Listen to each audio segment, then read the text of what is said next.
لوگ گاڑیوں میں سردی میں برف باری میں مرتے رہے، لیکن ہوٹل مالکان نے اپنا ریٹ رکھا جی 40,000 روپیہ یا 30,000 روپیہ ہم ایک دن کا کرایہ لیں گے اگر اچھا آپ یہاں شہزاد آئیں۔ امان، یہ بھی تو آپ دیکھیں کہ اگر انہوں نے 40 سے 50 ہزار روپیہ ایک اماؤنٹ ہے وہ ایک رات کے کمرے میں رہائش رکھنے کا جو انہوں نے اگر وصول کرنے کی ڈیمانڈ کی، تو اس کا مطلب کہ بہت سارے لوگ تو دینے کے لیے تیار تھے۔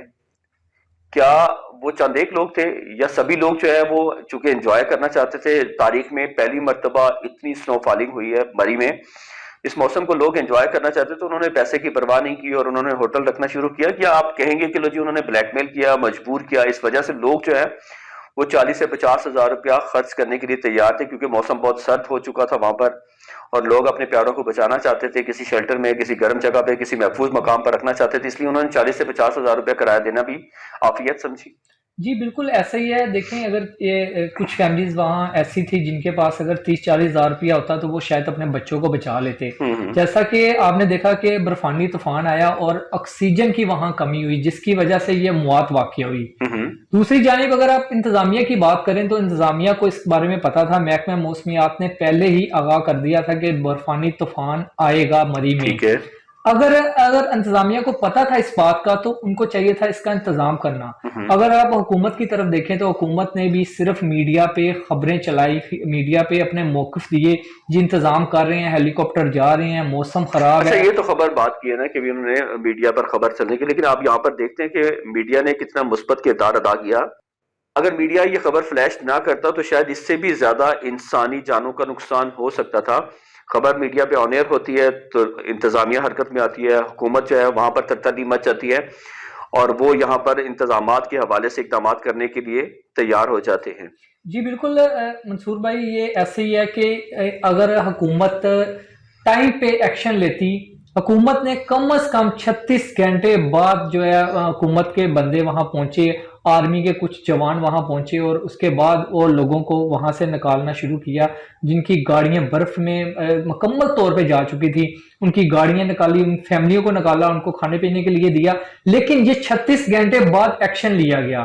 اگر یہ 2-3 گھنٹے بعد ہی ایکشن لیا جاتا تو میرا خیال ہے یہ موات واقعہ نہ ہوتی۔ اچھا شہزاد امان، یہ کہا جاتا ہے چونکہ برف زیادہ تھی اور راستے جو تھے بالکل بلاک ہو چکے تھے، جو انتظامیہ کی جانب سے اقدامات کیے جانے تھے ان میں رکاوٹ تھی جس کی وجہ سے تاخیر کا شکار بنا۔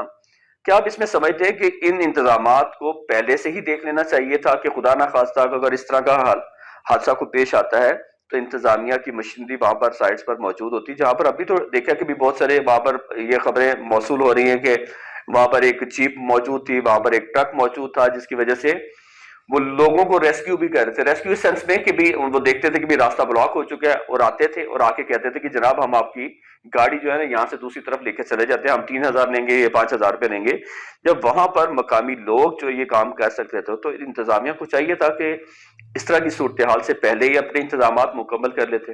جی بالکل آپ کی بات ٹھیک ہے، وہاں 2,000 سے 3,000 تک گاڑی کو دھکا لگانے کے وہ پیسے لیتے رہے جو بلکہ اس سے بھی زیادہ کی خبریں موصول ہو جی رہی ہیں کہ 5,000 بھی موصول کر رہے ہیں۔ جی جی دوسرا میں آپ کو یہ بتاؤں کہ وہاں مری میں ایک وہاں جو فیملی تھی انہوں نے بتایا کہ ایک ٹرک کھڑا تھا جس کا ڈرائیور موجود نہیں تھا اور وہ ٹرک کے جو لوگ تھے وہ پاس ہی اس پہاڑی کے پاس ہی بیٹھے تھے اور جو لوگوں کی گاڑیاں وہاں پھنسی ہوئی تھی وہ ان کے پاس آتے تھے، اس کو کہتے تھے جی یہ آپ کی گاڑی یہاں پھنسی رہے گی، آپ یہ چین لگوائیں، 4,000 کی 5,000 کی چین ہے، آپ کی گاڑی پھر یہاں سے نکلے گی اور دھکا لگانے کے ہم الگ آپ سے 3,000 روپیہ لیں گے۔ یہ وہاں کے یہ ایک مافیا ہے، مری میں بہت بڑا مافیا ہے۔ اس سے پہلے بھی آپ کو شاید یاد ہو کہ 2 سال پہلے بھی ایک فیملی کے ساتھ مری کے لوگوں نے بڑا تشدد کیا تھا، جھگڑا کیا تھا، بالکل خواتین کو بھی تشدد کا نشانہ بنایا تھا۔ خواتین کو بھی تشدد کا نشانہ بنایا تھا، بچوں کو بھی، اور یہ ایک مافیا ہے منصور صاحب، یہ مری میں بہت بڑا، اس کے خلاف حکومت کو چاہیے کہ ایکشن لے۔ وہاں پولیس نہیں ہے، وہاں آرمی نہیں ہے، وہ پاکستان کا علاقہ نہیں ہے، وہ پاکستان کا شہر نہیں ہے، وہاں کیوں لوگوں کے ساتھ زیادتی کی جاتی ہے؟ اچھا یہ ہوتا تھا کہ بھی پہلے لوگوں کے ساتھ انڈیویجولی اگر کسی قسم کا مس بہیو کیا جاتا تھا تو وہ خاموشی اختیار کر لیتے تھے کہ بھی چلیں ٹھیک ہے، سفر میں اس طرح ہو جاتا ہے، چیزیں کچھ مہنگی ہیں، اس وجہ سے بھی لوگ اگنور کر دیتے تھے۔ لیکن اس دفعہ تو جو بے حسی کا مظاہرہ کیا گیا ہے کہ اموات ہو چکی ہیں، ایک انسانی جان ہی بہت قیمتی ہوتی ہے اور جس کا اقلال یہ ایک گھر کا فرد چلا جاتا ہے، اس گھر میں کیا ہوتا ہے، ان پر کیا بیتتی ہے، اس غم کا، اس دکھ کا اندازہ نہیں کیا جا سکتا۔ تو ہونا تو یہ چاہیے کہ سیاحت کو پروموٹ کرنے کے لیے حکومت کو اس طرح کے سیاحتی مقامات پر خاص انتظامات کرنے چاہیے. کسی بھی حادثے کی صورت میں، خدا نخواستہ کسی بھی بد انتظامی کی صورت میں، یا کسی بھی چوری ڈکیتی اور دوسرے جو رویے ہیں اگر استعمال کیے جاتے ہیں، ایسے اختیار کیے جاتے ہیں، تو ان کے خلاف کارروائی کرنے کے لیے حکومت کو تو ہر وقت الرٹ رہنا چاہیے. جی منصور صاحب دیکھیں، حکومت کے پاس مشینری موجود ہے، حکومت کے پاس عملہ موجود ہے، ریسکیو موجود ہے، ہمارے پاس اتنا بڑا ادارہ ہے اور کرینے موجود ہے، ہر چیز موجود ہے. لیکن بدقسمتی یہ ہے کہ یہ اس وقت موجود نہیں تھی، بعد میں بھی تو وہاں پر پہنچا کے تو یہ ریسکیو کیا گیا، یہ ساری امدادی کارروائیاں کی گئی. منصور صاحب افسوس اس بات کا ہے کہ بعد میں بھی پہنچائی گئی وہ چیزیں، لیکن 36 گھنٹے بعد ہی کیوں؟ حالانکہ یہ 1-2 گھنٹے بعد ہی پتہ چل چکا تھا کہ لوگ وہاں مری میں پھنسنا شروع ہو گئے ہیں، کیونکہ سوشل میڈیا پہ خبریں آ رہی تھی اور ویسے بھی میڈیا پہ بھی بہت جلدی یہ خبریں چلنا شروع ہوگی. لیکن حکومت نے 36 گھنٹے پہلے تو حکومت اپوزیشن آپس میں سیاست کھیلتے رہے، ایک دوسرے پہ وہ الزامات لگاتے رہے، حالانکہ ان کو چاہیے تھا کہ فوری ایکشن لینا. اس میں اپوزیشن ہے یا حکومت ہے، دونوں کو چاہیے تھا کہ لوگوں کی مدد کریں. بالکل لوگوں کی مدد کرنی چاہیے. یہاں پر انسانی جانوں کا معاملہ ہے، اس میں تو سیاست کرنی نہیں چاہیے، چاہے وہ حکومت ہے چاہے اپوزیشن ہے. اس میں کسی کی بھی اگر غفلت سامنے آ رہی ہے تو آپ کو چاہیے کہ مل کر انسانی جانوں کو بچانے کے لیے جو اقدامات کیے جا سکتے ہیں وہ کیے جائیں، نہ کہ ان کو بلیم کیا جائے کہ حکومت یہ کر رہی ہے، حکومت نے یہ نہیں کیا، حکومت نے وہ نہیں کیا. کیا سمجھتے ہیں آپ؟ جی بالکل، ان کو چاہیے تھا کہ بر وقت جو ہے اور لوگوں کی وہاں مدد کرتے اور لوگوں کی یہ قیمتی جانیں ہیں، معصوم بچوں کی جانیں ہیں، وہ بچ جاتی اگر یہ بر وقت یہ اپنی مشینری وہاں پہنچا دیتے. اگر یہ اور کچھ نہیں، یہ آرمی کو وہاں الرٹ کر دیتے، آرمی وہاں پہنچ جاتی ٹائم پہ تاکہ وہ لوگوں کو بچا سکتے، لیکن ایسا نہیں ہوا.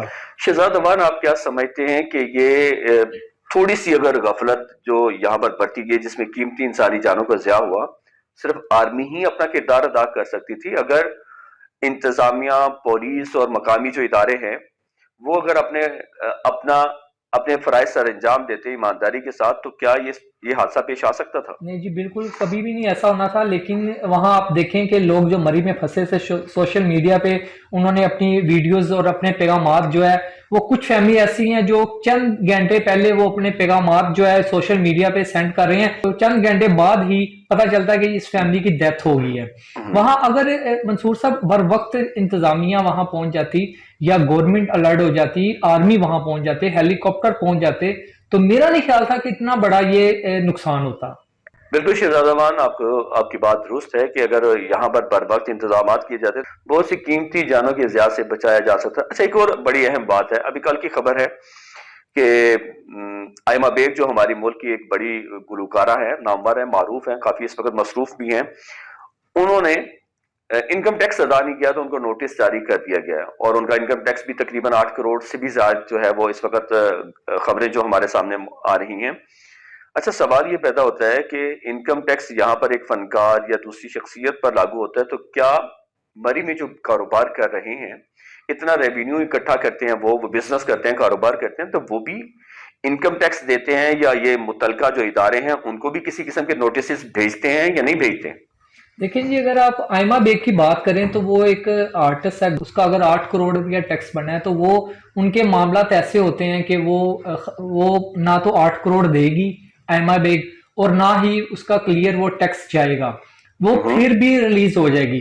اگر آپ مری کی بات کریں تو مری میں ہزاروں لاکھوں کروڑوں روپیہ لیا جاتا ہے، اس پہ بھی ایف بی آر ٹیکس لگاتی ہوگی، لیکن ٹیکس نہ تو ایف بی آر لیتی ہے اور نہ کوئی دیتا ہے، سب ملے ہوئے ہیں. وہاں اگر آپ جائیں چیزیں کھائیں، اب کھانے پینے والی چیز کھائیں، چائے کا کپ لیں تو 70-80 روپے کا کپ ملتا ہے چائے کا. 70-80 آپ کم بتا رہے ہیں شہزاد امان. مجھے تو یہ بھی معلوم ہوا ہے کہ ایک انڈا جو ہے وہ 500 روپے کا فروخت ہوا ہے، ڈبل روٹی جو ہے وہ 1000 سے 1200 روپے میں فروخت ہوئی ہے. منصور صاحب وہ ابھی کی بات ہے، لیکن اس سے پہلے کے جو ریٹس وہ میں بتا رہا ہوں، اگر آپ چاول کی پلیٹ لیتے ہیں تو وہ 250 کی ملتی ہے. دیکھیں منصور صاحب، وہ بھی پاکستان کا شہر ہے، کیا وہاں پرائس کنٹرول مجسٹریٹ نہیں جا سکتے؟ موجود ہیں. کیا وہاں کوئی ایسے ادارے نہیں ہیں جو اس کا پرائس جو کنٹرول کر سکیں؟ ٹھیک سب ہے، ادارے موجود ہیں وہاں جی پر. بالکل ٹھیک ہے، اگر ریٹ زیادہ لیں، لیکن اتنے زیادہ نہیں ہونے چاہیے کہ لوگوں کی آپ کھال ادھیڑنا شروع کر دیں. اس دفعہ تو چیخیں نکل گئی ہیں لوگوں کی. ایک تو یہ تھی کہ جو انسانی جانوں کا ضیاع ہوا اس وجہ سے، اور دوسرا مالی طور پہ لوگ بالکل کنگال ہو کر ایسے جیسے کسی نے لوٹ لیا ان کو. کوئی ڈاکو جو ہے انہوں نے راہزنی کرتے ہوئے آپ کو بالکل آپ کے مال و متاع سے جو ہے محروم کر دیا، اور آپ اس حالت میں مری سے واپس آ رہے ہیں. حالانکہ مری ایک ایسی تفریح گاہ ہے کہ جہاں پر جا کے لوگ خوش ہوتے ہیں اور اس ٹور کو مدتوں یاد رکھتے ہیں. لیکن بدقسمتی سے اس مرتبہ جو لوگ محفوظ بھی رہے ہیں وہ مالی طور پہ اپنا نقصان کر کے اس وقت اس ٹور کو ایک افسوسناک ٹور قرار دے رہے ہیں. بہت سارے ایسے علاقہ جات موجود ہیں جہاں پر تفریح بہت اچھی ہے اور قدرتی مناظر بہت سارے ہیں. وہاں پر اس طرح کی شکایات موصول نہیں ہو رہی ہیں اور وہاں پر جانا چاہیے. اور لوگ اس وقت یہی کہہ رہے ہیں کہ بھی مری کا ہمیں بائیکاٹ کرنا چاہیے. جی بالکل، میں بھی یہ چاہ رہا ہوں کہ مری کا بائیکاٹ کرنا چاہیے اور ان کو پتہ چلنا چاہیے کہ کیسے انہوں نے یہ سلوک کیا، لوگوں کے ساتھ اتنا برا سلوک کیا کہ لوگوں کی جانیں لی. میں سمجھتا ہوں کہ مری کے جتنے بھی وہاں ہوٹل مالکان ہیں ان کے اوپر ایف آئی آر ہونی چاہیے، اور وہاں کی جو انتظامیہ ہیں، جو اس کے ذمہ دار ہیں، جو موقع پہ پہنچ کے لوگوں کو انہوں نے ریسکیو نہیں کیا، ان کے اوپر ایف آئی آر ہونی چاہیے تاکہ دوبارہ نیکسٹ جو ہے پاکستان میں ایسا کوئی واقعہ رونما نہ ہو. بالکل درست فرمایا کہ یار ان کے خلاف ہونی چاہیے. لیکن شہزاد امان شاید یہ قدرے مشکل کام ہے نا.